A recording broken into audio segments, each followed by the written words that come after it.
Good morning, it is Erica with Redheaded Princess Designs. Happy Thursday. I hope that you're having a wonderful day. I wanted to kind of just practice some greenery with you guys. So I know that's something that people really struggle with sometimes at paint parties. And it's one of those things that once you get it in your brain, it's not terribly difficult, but sometimes getting it in your brain the right way is a pain in the butt. So I thought we would just do a little practice. So I would recommend if you want to get better at painting, or you want to be able to do more painting, get yourself like one of these multimedia sketch pads it's got some nice art paper in it, and you can get these at like Michael's or Hobby Lobby, maybe even Walmart. So get yourself one of these. It doesn't have to be this big, something that you can practice painting on without really having to worry about using up a bunch of canvases. And then get yourself some paints. It does not have to be expensive. You can use Apple Barrel, which is Walmart brand paint. I think they're still like $1 something. They're pretty reasonably priced. Folk Art's a decent brand. It's a little bit more. I think these are like $1.69. And then Deco Art also makes decent paint, and they're a little bit cheaper than the Folk Arts. They might be like $1.49. But you don't need to spend a ton of money. So grab yourself a multimedia sketch pad. Get yourself, I would get 2 different colors of green, a light green, and I really love this like Hauser light green, and then a darker green, something like an olive green, and then some white. So you just need 3 colors to practice your greenery. And really it's all about just getting it down in your brain how you need to move your hand so you know what you're doing. So, and then I would also recommend, you don't need expensive paintbrushes. You can get a smallish paintbrush. This says it's a number 2 round. Paintbrushes are weird. I always say they're kind of like ladies' pant sizes. You can buy a number 2 round in one brand and a number 2 round in another brand, and they will probably not be the same. So just something small. This is pretty small. It's a round brush. That's basically what you want. You can also get an angle brush. Sometimes that's good for making things, but I know we don't use angle brushes at the paint parties. So I wanted to kind of show you with a brush that we would be using at a paint party, because this is something that people tend to struggle with when we're doing paint parties. And it's kind of that thing that really makes you do so well in your flowers, and you get everything looking really great, and then you go to put your greenery on and you're like, and now I don't like it. So let's practice. So I would take your number 2 round, and this one has seen better days, so just kind of straighten them out a little bit here. And then just take one of your greens, either one, it doesn't matter. I do like to make sure if I'm using the Folk Art that I kind of put a little bit of water in it, because it's a pretty thick paint. And we're going to start with like the viney greenery that I like to do at paint parties. So it's just a line. So you do your line first, and it's a light pressure. Okay, so it's a very light pressure, and that is where a lot of people, they want to really push hard. You don't have to push hard with your paintbrush. I always like to think I want about 4 or 5 hairs of that paintbrush touching the canvas or the paper. So don't push too hard. And then I'm going to come back. I've got that dark green on my brush, so now I'm going to dip into the light green and the dark green. So I've got both colors on my brush, and they're just kind of mixing on there. But by doing that, it kind of allows you to add shadows and highlights without having to do a ton of work. And then it's a pretty simple motion. It's just a push and pull towards the little branch that you just made. So I put 1 leaf there on the end, and then I push and pull towards, push and pull towards, push and pull towards. And you will see as I am doing this, I am flipping my hand back and forth. And that is the motion that is really hard to get in your brain, I think, at first. But once you get it, it's not too bad. And you kind of want your leaves at an angle. A lot of times what I see at paint parties is people will make their branch, and then they'll come in and they'll do like this. And now it looks like I made stitches, right? That actually doesn't look too horrid, but it kind of looks like stitches. And so people get frustrated because they're like, well, mine doesn't look like yours. Well, if you go outside and you look at greenery, it comes in all different shapes and sizes, so it doesn't have to look like mine. But if you're looking for this kind of a look, you want to do your branch first. So branch, and then push and pull towards, push and pull towards, and you could go all the way down one side and then flip your hand and go all the way down the other side. I find it's that flipping of the hand that really is hard. That's what people tend to struggle with a lot. They can get one side, but then they can't get their brain to figure out how to flip their hand. And I will say, when I first started painting greenery like this, that was the part that I struggled with, was figuring out how to move my hand to get it to do what I wanted to do. I don't know if it's I'm sure there's some science behind it where it's in your brain that maybe it's like a midline type thing where you're crossing over and you're doing something with your brain that you don't normally do. But just let me show you again. So I'm dipping my brush in both greens, a dark green and a light green here. You could also just do a green and a white. And then I do a branch down, and let's do a green and a white this time. And this brush, like I said, he's seen better days. Let me show you with the little bitty angle brush, because these are fun to use at home. So I'm going to dip in green and white this time. So green and white, I've double loaded my brush. And again, that just helps you not have to come back and do little highlights and shadows. You're kind of doing it all at once. You push and pull towards, push and pull towards. Now you can also go out from the branch if that's easier for you. And those little leaves, they don't even have to touch the branch. They're just going to be on there. So if we did one, let's do one here. If we do one, we don't necessarily have to have every leaf touching the branch. Sometimes it does help if your branch is a little thicker, because you can pull your leaves into your branch and they can kind of cover up some of those things. But they don't necessarily have to touch the branch. So green and white, and let me show you how to do it the other way. I'm trying to make sure I've still got space here and you can see what I'm doing. Okay, so we do a branch first, just very lightly. Think about you're putting 1 or 2 hairs of that paintbrush on the paper at a time. And really more of it's going to be touching, but by putting that thought in your brain, hopefully it really helps you apply lighter pressure. Good morning, how are you? All right, so we're gonna go out this time. I like to pull towards, but you could always go out. So you can push down on your branch and then pull out. Push down and pull out. And it does create a little bit different of a shape. And then I flip my hand the other way, push down and pull out. And it's kind of at an angle. Think of it like a V. You're making little V's, one little section of the V at a time on each side of your branch. And so that's kind of a nice filler for when you're doing flowers. It's a quick way to put a lot of greenery down. You could always come back and add just a touch of white to one side of each of the leaves. It's a quick little highlight, kind of makes it pop. Good morning, Betty, how are you? But you don't have to do that. If you double load your brush with a green and a white or 2 different greens, then it kind of does that on its own. And you don't want to mix your colors together. You really want to dip it in one color, dip it in another color, and that way as you're pushing your brush down, you're getting a variation, okay? Another thing I see people do at paint parties is they will come in and they will push really hard as they're making their branch. And now we have this really thick line. And then they'll come in and they're gonna come in and they're gonna go like this. And this, we call these cactuses, right? These kind of look like cactuses. And they're like, I don't know why mine doesn't look like yours. Mine looks like a cactus. Okay, so it's that light pressure. Good morning, Marie. Super light pressure. Think that you want 2 or 3 hairs of your paintbrush touching your paper, and then push and pull towards at an angle. Because even if I did a really thick branch, let's show.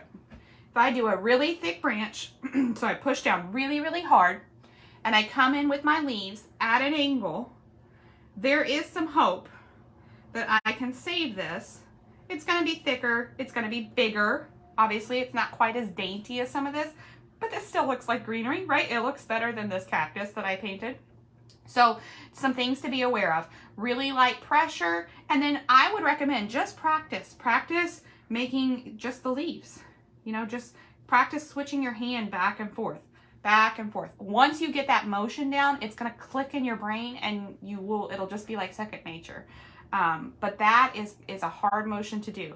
So let me show you again one more time, and then we're going to show you some other greenery. So I've got my brush, and I'm going to move my paper over so you can see. All right, so skinny, skinny, skinny line, very lightly. You push down, you pull towards. Now I'm going to come at this angle so you can see my hand is going this way, right? I've got my fingers on my paintbrush, my hand is going this way. Push down, pull towards. Another thing is, if you don't have to choke up on your paintbrush and hold it like a pencil. You can hold your paintbrush a little bit further back, and sometimes that can help you be a little more loose with your movements and have a little bit lighter pressure. When we hold it way up here, we tend to really push down, and we don't need to do that. So you hold your paintbrush a little bit back, but push down and pull towards, and then you flip your hand the other way. So I go this way, and then I flip my hand over. So now my thumb is up towards the sky, and my paintbrush is down. I push down and I pull towards that stem, and I lift up and off my paper. So hopefully that helps a little bit. Let's look at some other types of greenery we can make. So another thing we can do is make just big old leaves. And sometimes those are easier for beginners because they're bigger, they fill up more of your space on your picture, and they don't require this back and forth motion with your hand, right? So, but I just think of big leaves as 2 parentheses. So think you're making 2 parentheses and you're squashing them together, and at the top of your parentheses, you're making a little bitty point. So 2 parentheses squashed together with a point at the top, okay?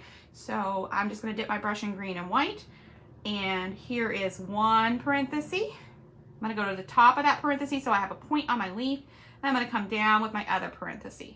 And then I can fill that in with my paint, right? Get some greens here, kind of fill that in.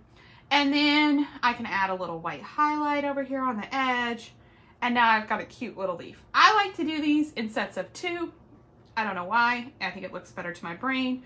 So here's 1 parenthesis and 2 parentheses squashed together, and then I fill it in. Okay.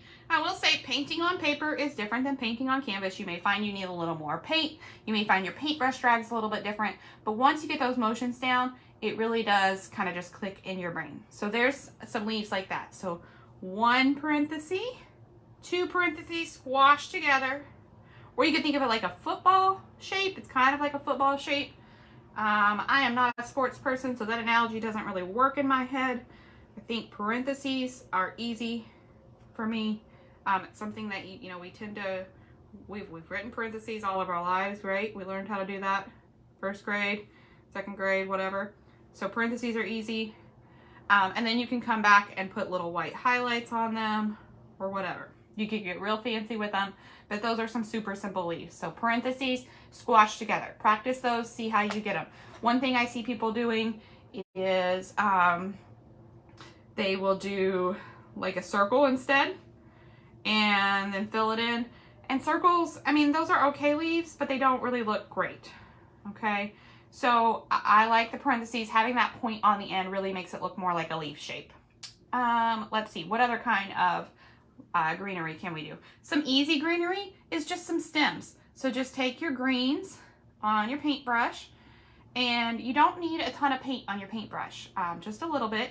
And then you can do just some simple little, just little lines, okay? Real lightly, think you want 2 or 3 hairs of that paintbrush touching that paper at a time, and just real lightly, real loosey-goosey, just make some little branches kind of coming out of your florals, and that really does fill up some space pretty easily, and it kind of gives you a cute little look there, okay? What else can I show you? Another type of greenery that we often do at paint parties is like a pine tree greenery, and that's not going to work with this brush, so let me find a smaller brush. So when you're doing like pine needles or like a really furry fern type greenery, you're going to want a smaller brush. So you get like a liner brush. At our paint parties, I always say use your teeny tiny baby brush. So you just want something pretty small because you don't want a whole lot of paint on there. And then it's simple, just like these. You're going to dip your brush. Whoa, there's paint on the handle. Hang on a second. Let me wipe that off. Okay. Take your paintbrush, dip it in one of your greens, make your tiny little branch here. Okay, tiny little branch. And then you're going to come back into your greens. And I like to do both greens. But again, we don't need a ton of paint on our paintbrush. Remember, you can twist and pull to get a nice little point on your paintbrush.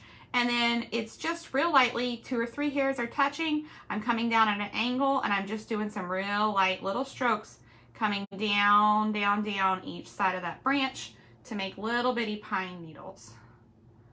Okay, and And these look good in winter greeneries, or even in spring and summer. These can fill up some space pretty easily. So let me show you again. Green and white on your brush. Make your tiny little branch here. Everybody see that? Okay. Then we're going to come in green and white, and I'm just going to come down at an angle. Kind of think you're just making lines. It's just a line, right? Down each side. Down at an angle, and then I'm going to go the other way.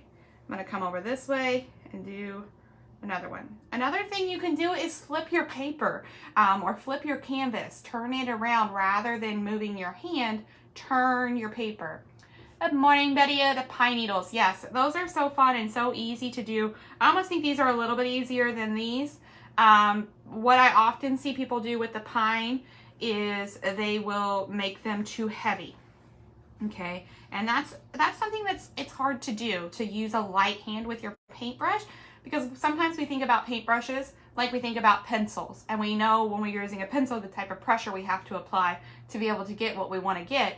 But with a paintbrush, it's a really, really light pressure, and once you can get that in your brain where you need a lighter pressure, you'll be able to enjoy the painting process a little bit more and be more happier with your outcomes.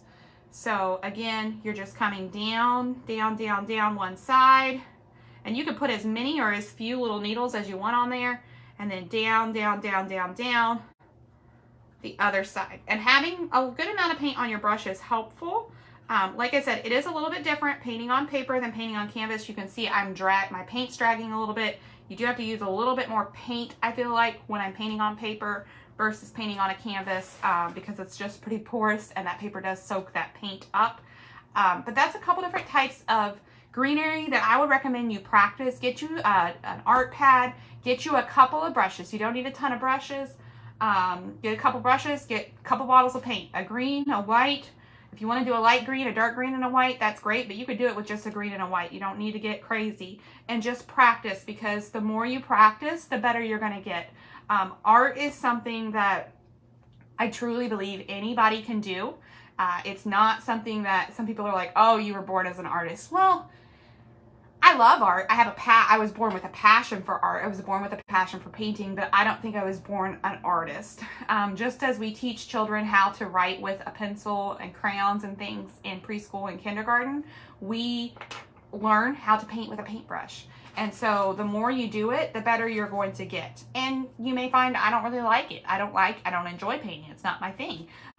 Or you may find, hey, I really love this. And once you know how to do it, you'll really be much better at it.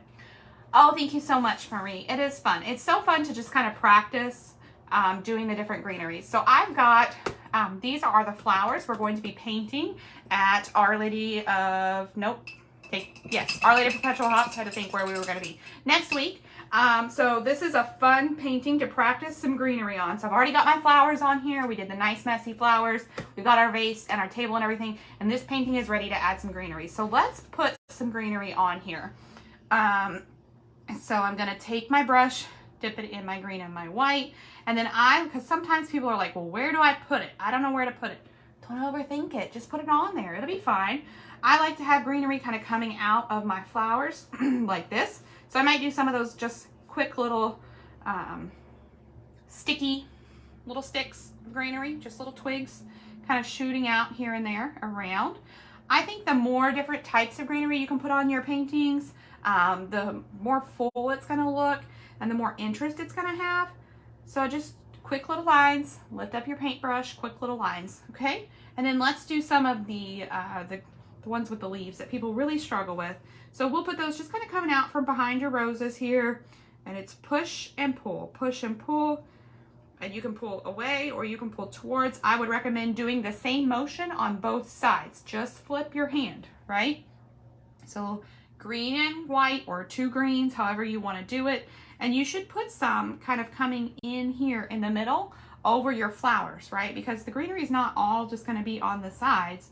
It's going to be coming down the middle of your flowers too, in your arrangements. It's going to be going all different directions. Think about if you get a bouquet of flowers from the store, the greenery is not all pointing down, it's not all pointing up, it's going all different ways. So make sure that you do that in your paintings as well, and that will help it make it look more appealing to your eye, because your greenery is going all different ways. So we'll put one out this way. Oh, you can see I got that one a little heavy, but by pulling my leaves over top of that original line, it kind of tricks your eye and makes it look a little smaller. Green and white on my brush, double loading. I'm gonna come down here over top of my vase. That's another thing that really helps make your picture look more full, is by going over top of whatever your flowers are sitting in, okay? Green and white on your brush. Come up here, we'll put some here. Let's see, where else can I fill these in? Maybe over here. And I'm just, you can see I'm not overthinking it. I'm just putting them on there. Now the nice thing about a paint party is you could always put yours exactly where I put mine. You don't have to really decide where you're gonna put them. But you know, when you're painting at home, think about, okay, I want some coming out from the flowers. I want some kind of coming down on the vase, and I want some maybe going up into the air, right? And make sure you put some in the middle of your thing. It's fun, I think, to put some, maybe 2 coming out from the same spot. Push and pull towards, push and pull towards. And they can be different lengths. They don't all need to be the exact same length. So by having them different lengths, it really breaks it up and gives it a little more interest. We can really add some stuff to this painting by putting some of those other football shaped or parenthesis leaves in here. So I'll come over here and I'll just put, and those can be as big as you want or as small as you want. A couple of those little leaves right here. Okay, maybe I'll put some of those over here. And like I said, I like them in bundles of 2. I don't know why. It just looks better to my brain. Come back, a little white highlight here and there. And see how that little bit of greenery really filled up our whole vase here and just gave it a lot more interest. Having it coming off into the rest of your painting really does just kind of help break it up a little bit. So hopefully this helped some. Hopefully if you are struggling with the greenery at the paint parties, maybe you'll grab some paint brushes and some paper and do a little practice at home. I always tell people too, when we're painting at paint parties, you could always paint on your tablecloth, right? We put down plastic tablecloths. So before you go practicing on your canvas, just, you know, do 1 or 2 on your tablecloth. I'm telling you, once you get it in your brain, it is not difficult, but it is hard sometimes to get that motion in your brain where you can easily go back and forth. So hopefully this was helpful. I would love it if you want to come paint with me at Our Lady Perpetual Hops. We will be painting this vase of flowers with the purple flowers and the teal vase. There are still seats available for that, and then check out all the rest of our classes on our website, www.redheadedprincessdesigns.com. We'd love to see you there. I'd love to paint with you. Painting takes practice. It's not something the first time you do it, you're going to be like, okay, that was fun, but I feel like I'm horrible at it. It takes practice, and something that if you practice painting, you will get better at it. Remember, when you first picked up a pencil, you did not learn how to write right away, right? When we teach preschoolers or children how to write, they don't know how to use a pencil right away. You know, their letters look crazy, they're shaky, they're awful. It's the same thing with painting. And you may have painted as a child, but sometimes that part of our brain, we push it down and we don't really remember how to do it. So really holding your paintbrush with a super light pressure. Think I want 2 or 3 hairs of that paintbrush touching my paper, touching my canvas. Get yourself an art pad. It's a cheap and easy way to do a little practice at home. And just take a piece of paper and just practice leaves. There's nothing wrong with that, of having a whole page of just leaf practice. Okay? I hope that you're having a wonderful day. It is rainy and gross here, but I'm going to make a good day of it and do some painting. So have a great day, guys. I'll talk to you later. Bye, y'all.